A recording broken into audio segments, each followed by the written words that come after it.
2019 doctor Sudhakar గారి అంశం దగ్గర నుంచి ఈ రోజు వరకు కూడా నేను ప్రతి సమస్య మీద రాష్ట్రంలో జరుగుతున్నటువంటి దళిత సమస్యల మీద కావచ్చు, బహుజనుల సమస్యల మీద కావచ్చు, ముస్లిం సమాజం మీద కావచ్చు, రాజ్యాంగ శక్తుల మీద కావచ్చు, కోర్టుల మీద కావచ్చు, ఎలక్షన్ కమిషన్ మీద కావచ్చు, chief justice of India office మీద కావచ్చు, ఈ రాష్ట్రం ప్రభుత్వం దుర్మార్గంగా చేసినటువంటి ప్రతి సమస్య మీద ఒక పార్టీ కంటే, తెలుగుదేశం పార్టీ కంటే, జనసేన కంటే ఎక్కువగా ఈ రాష్ట్రంలో పోరాటం చేసింది వ్యక్తిగతంగా నన్ను నమ్ముకున్నటువంటి గుప్పెడు మంది జనం. జేబీ యాక్సెస్ జస్టిస్ అంటూ ఒక ఆర్గనైజేషన్ పెట్టి డాక్టర్ సుధాకర్ గారి మరణం దగ్గర నుంచి, అంటే 2019లో డాక్టర్ సుధాకర్ గారి మరణం, 2020 మేలో డాక్టర్ సుధాకర్ గారి మరణం జరగకముందు సంవత్సరం నుంచి యూనివర్సిటీస్లో ఎగ్జిక్యూటివ్ మెంబర్సు రాజకీయంగా ఏర్పాటు చేయబడ్డారు అనేటువంటి వాళ్ళ దగ్గర నుంచి ఈ రోజు వరకు కూడా ప్రతి సమస్య మీద పోరాటం చేస్తూ న్యాయపరంగా, రాజ్యాంగపరంగా, పొలిటికల్గా ప్రజల సమస్యల దగ్గరికి వెళ్ళి వాళ్ళ కోసం సమస్యలను అడ్రస్ చేసే సందర్భంలో, కొన్ని వందల సమస్యల్ని అడ్రస్ చేసిన సందర్భంలో తెలుగుదేశం ప్రభుత్వం కానీ, జనసేన ప్రభుత్వం కానీ ఈ రాష్ట్రంలో కనీసం ఒక్క సమస్య మీద కూడా పోరాటం చేయడానికి సాహసం చేయాలి. తెలుగుదేశం ప్రభుత్వం కానీ, జనసేన ప్రభుత్వం కానీ ఈ రాష్ట్ర ప్రభుత్వం మీద చేసేటువంటి దుర్మార్గాల మీద పోరాటం చేయడానికి కనీసం ఇంట్లో నుంచి తీసి కాలు బయట పెట్టని సందర్భంలో ఈ రాష్ట్రం ప్రజా సమస్యల కోసం పోరాటం చేసిన వ్యక్తిని ఇవన్నీ నేను రాష్ట్ర ప్రజలకు ఎందుకు చెప్తున్నాను అంటే, నేను 2019 నుంచి 2023 డిసెంబర్ వరకు ఈ ప్రభుత్వం మీద పోరాటం చేసింది రాష్ట్ర ప్రభుత్వం మీద పోరాటం చేశాం, కానీ ఏ పార్టీకి అనుకూలంగా పోరాటం చేయలేదు. నా లైఫ్లో ఏ రోజు నేను జై చంద్రబాబు నాయుడు అని కానీ, జై తెలుగుదేశం అని కానీ, లేకపోతే జై ఇంకొకటి కానీ ఏ సందర్భంలో కాంగ్రెస్ పార్టీతో కానీ, భారతీయ జనతా పార్టీతో కానీ, జనసేన పార్టీతో కానీ, తెలుగుదేశం పార్టీతో కానీ కనీసం వాళ్లతో రాజకీయపరమైనటువంటి చర్చలతో, వాళ్ళ అంతర్గతమైనటువంటి విషయాల్లో ఏ రోజు కూడా నేను మాట్లాడటానికి ప్రయత్నం చేయాల. ఎందుకు అంటే, ఇదిగో ఈ మహానుభావుడే నాకు స్ఫూర్తి. డాక్టర్ బిఆర్ అంబేద్కర్ స్ఫూర్తితోటి మనం ఒక రాజకీయ పార్టీని ప్రశ్నించేటప్పుడు ఇంకొక రాజకీయ పార్టీతో కలిసి పనిచేస్తాం. That's all. అంశాల వారీగా పనిచేసాం తప్ప ఏ రోజు తెలుగుదేశం పార్టీ తోటి నేను అంతర్గతమైనటువంటి విషయాల్లో చర్చ చేసుకోలేదు. తెలుగుదేశం పార్టీని నేను కేవలం ఒక పార్టీగానే చూస్తాను అని మాత్రం రాష్ట్ర ప్రజలు గుర్తుపెట్టుకోమని కోరుతున్నాను. నేను 2024 సంవత్సరంలో మా పార్టీ తరపు నుంచి ప్రతి నియోజకవర్గంలో అభ్యర్థుల్ని ప్రకటించుకొని వెళతాం. 100 ఓట్లు వచ్చినా, 50 ఓట్లు వచ్చినా, 1000 ఓట్లు వచ్చినా, 5000 ఓట్లు వచ్చినా, 10,000 ఓట్లు వచ్చినా, ఓట్లు ఎన్నొచ్చినాయి అనేది డజంట్ మ్యాటర్ అట్ ఆల్. ఖచ్చితంగా ఈ రాష్ట్రంలో ఒక ప్రజాస్వామ్యబద్ధమైనటువంటి ఆల్టర్నేటివ్ ప్రజలకు ఉన్నది అని ఆనాడు 1951లో డాక్టర్ బాబాసాహెబ్ అంబేద్కర్ పార్టీ పెట్టి ఏ విధంగా ఓడిపోవచ్చు. ఆయన ముంబై కాన్స్టిట్యున్సీలో నుంచి పోటీ చేసి ఒక పాలవాడి మీద ఓడిపోయినాడు. కానీ ఓడిపోయినాను కదా అని చెప్పి ఏ రోజు వెనకడుగు వేయని డాక్టర్ బాబాసాహెబ్ అంబేద్కర్ స్ఫూర్తితోటి ఖచ్చితంగా మేము 2024లో అన్ని రాజకీయ పార్టీలాగే మా పార్టీ కూడా 175 అసెంబ్లీ, 25 ఎంపీ కాన్స్టిట్యున్సీలో పోటీ చేయడానికి ఆశీర్వదించమని అడుగుతున్నా. మా దగ్గర డబ్బు లేదు సోదరులారా. డబ్బు లేని కారణంగానే పాదయాత్ర చేయటానికి కానీ, ప్రజాయాత్ర చేయటానికి కానీ, ప్రజల దగ్గరికి వెళ్ళి ఓటు అడగటానికి కానీ మా దగ్గర స్తోమత లేదు. కాబట్టి ఈరోజు మీ ముందు కూర్చొని ఈ వీడియోలో మాట్లాడగలిగిన సత్తా ఉంది, తిరగగలిగిన ఓపిక ఉంది, వయసు ఉంది, తెలివితేటలు ఉన్నాయి. ప్రజల దగ్గరికి వెళ్ళి ప్రజలతో మమేకం అయ్యి ఆ ప్రజలతోటి కలిసి సమస్యలను తెలుసుకొని పరిష్కరించగలిగిన స్థాయి ఉంది. కానీ మా ఆర్థిక స్తోమత వల్ల ఈరోజు రాష్ట్ర ప్రజల దగ్గరికి ముంగిటికి రాలేకపోతున్నాం. రాష్ట్రంలో ప్రతి నియోజకవర్గంలో అభ్యర్థిని నిలబెట్టాలి. బాబాసాహెబ్ అంబేద్కర్ ఆలోచన విధానంతో రాజ్యాంగాన్ని నిలబెట్టగలిగినటువంటి ప్రతి ప్రజాస్వామ్యవాదితో కలిసి పనిచేయాలి.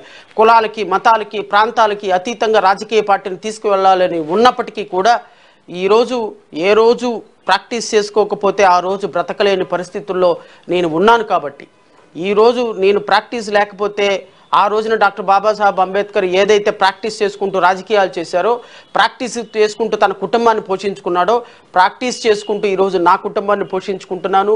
నా వెనుకున్నటువంటి పార్టీని చిన్నచిత్తగా మంది నాతో కలిసి నడిచేటువంటి పార్టీని ప్రోత్సహించుకుంటూ ముందుకు వెళ్తున్నాను.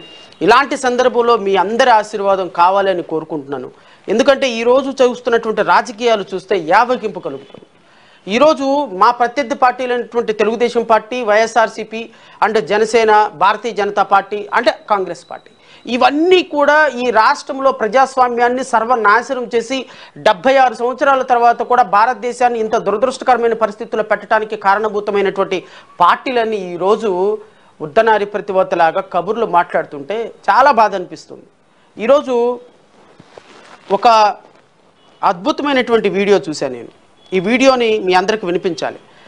ఈ రాష్ట్రంలో అసలు ప్రజాస్వామ్యాన్ని కూనీ చేసి, ప్రజాస్వామ్యం అనేటువంటి దానికి విలువ లేకుండా చేసి, ఒక ఎమ్మెల్యే 50 కోట్ల రూపాయలు ఇస్తే ఎమ్మెల్యే సీటు, 100 కోట్ల రూపాయలు ఇస్తే ఎంపీ సీటు, లేకపోతే ఒక మంత్రిగా అయ్యి ఇన్ని 100 కోట్లు సంపాదించిన తర్వాత మళ్ళీ రాజకీయంగా పెట్టుబడి, ఓటర్లకు 5,000 రూపాయలు ఇచ్చి 10,000 రూపాయలు ఇచ్చి వాళ్ళని ఇన్ఫ్లుయెన్స్ చేసి మందు, ముక్క, మద్యం మొత్తాన్ని ఓటర్లకి పరిచయం చేసి ఈ రాష్ట్రంలో ప్రజాస్వామ్యాన్ని కూనీ చేసి, పోలీస్ వ్యవస్థని, ఎలక్షన్ కమిషన్ని, రాష్ట్రంలో ఉన్న అన్ని వ్యవస్థలని వాడేసి రాష్ట్రంలో ప్రజాస్వామ్యాన్ని కూనీ చేయడానికి ప్రయత్నం చేసినటువంటి వ్యక్తుల్ని వరుసలో నిలబెడితే ఫస్ట్ పర్సన్గా ఉండేటువంటి వ్యక్తి గౌరవనీయులైనటువంటి మాజీ ముఖ్యమంత్రి చంద్రబాబు నాయుడు గారు. ఈ చంద్రబాబు నాయుడు గారు 2014 సంవత్సరం నుంచి 19 వరకు విభజిత ఆంధ్రప్రదేశ్ రాష్ట్రానికి ముఖ్యమంత్రిగా ఉన్నారు. నేను చంద్రబాబు నాయుడు గారిని వ్యక్తిగతంగా నేనేం మాట్లాడటం లేదు, కానీ ఈ రోజున దయ్యాలు వేదాలు వల్లించినట్టుగా ముఖ్యమంత్రి స్థానంలో ఒక 14 సంవత్సరాలు పనిచేసి వ్యవస్థల మొత్తాన్ని సర్వనాశనం చేసి, వ్యవస్థల మొత్తాన్ని వాడేసి, వ్యవస్థల్లో ఎన్ని వేల కోట్ల రూపాయలు ఎలా దోచుకోవాలో ఇంకొకరికి ఆదర్శప్రాయంగా నిలబడినటువంటి ఒక వ్యక్తి ఈరోజు ప్రజాస్వామ్యం అని కేకలు వేస్తుంటే కాకి ఒక అద్భుతమైనటువంటి పాట పాడినట్టుగా ప్రజలు నమ్మాలా అని నాకు అనిపిస్తుంది. నేను మీ ద్వారా తెలుగుదేశం పార్టీ అధినేతని నారా చంద్రబాబు నాయుడు గారిని, లేకపోతే ఆ పక్కనే ముసిముసి నవ్వులుకుంటూ కూర్చున్నటువంటి పవన్ కళ్యాణ్ గారిని నేను అడుగుతున్నా, సార్ మీరు మీ హయాంలో ఈ 2014 నుంచి, అంటే నేను విభజిత ఆంధ్రప్రదేశ్ రాష్ట్రం గురించే మాట్లాడుతాను ప్రజలారా, ఎందుకంటే ఇంతకుముందు కంబైన్డ్ స్టేట్ ఆఫ్ ఆంధ్రప్రదేశ్లో ఆయన ముఖ్యమంత్రిగా పనిచేసినప్పుడు చాలా అంశాలు ఉన్నాయి. ఆ అంశాలన్నిటి జోలికి నేను వెళ్ళను. ఎందుకంటే ఈరోజు ఎస్సీ ఎస్టీలని విభజించి, మాలల్ని మాదిగల్ని అన్నదమ్ముల్లాగా ఉన్నటువంటి మాలా మాదిగల్ని విభజించి 2000 సంవత్సరంలో ఆయన చేసినటువంటి ఒక దుర్మార్గకరమైనటువంటి పెట్రోల్ పోసి నిప్పంటించినటువంటి ఒక దుర్మార్గకరమైనటువంటి విభజన వాదానికి ఈ రోజున 22% ఉన్నటువంటి ఎస్సీ ఎస్టీలు, దళితులు కలవటానికి ఇష్టపడటంలా. శ్రవణ్ కుమార్ ఒక చోటుకెళ్ళి మాకు ఒక సపోర్ట్ చేయమంటే నువ్వే కమ్యూనిటీ, నువ్వు కులం, ఏ కులం నీది అని అడుగుతున్నారు. అంటే కులం అంటే నువ్వు ఆ కులమా ఈ కులమా, మాలా మాదిగా, నువ్వేంటి మాలా మాదిగా. అంటే ఈ రాష్ట్రంలో కులాలను విభజించి, ఈ రాష్ట్రంలో ప్రాంతాలను విభజించి, ఈ రాష్ట్రంలో కొన్ని కమ్యూనిటీస్ని కలవకుండా చేసినటువంటి ఘనమైన చరిత్ర కలిగినటువంటి పార్టీ తెలుగుదేశం పార్టీ ఈ రోజున దళిత బిడ్డల కోసం, దళితుల కోసం మేము అహర్నిశలు కష్టపడ్డాము. దేశంలో మా అంత గొప్ప కష్టం పడిన వాళ్ళు లేరు.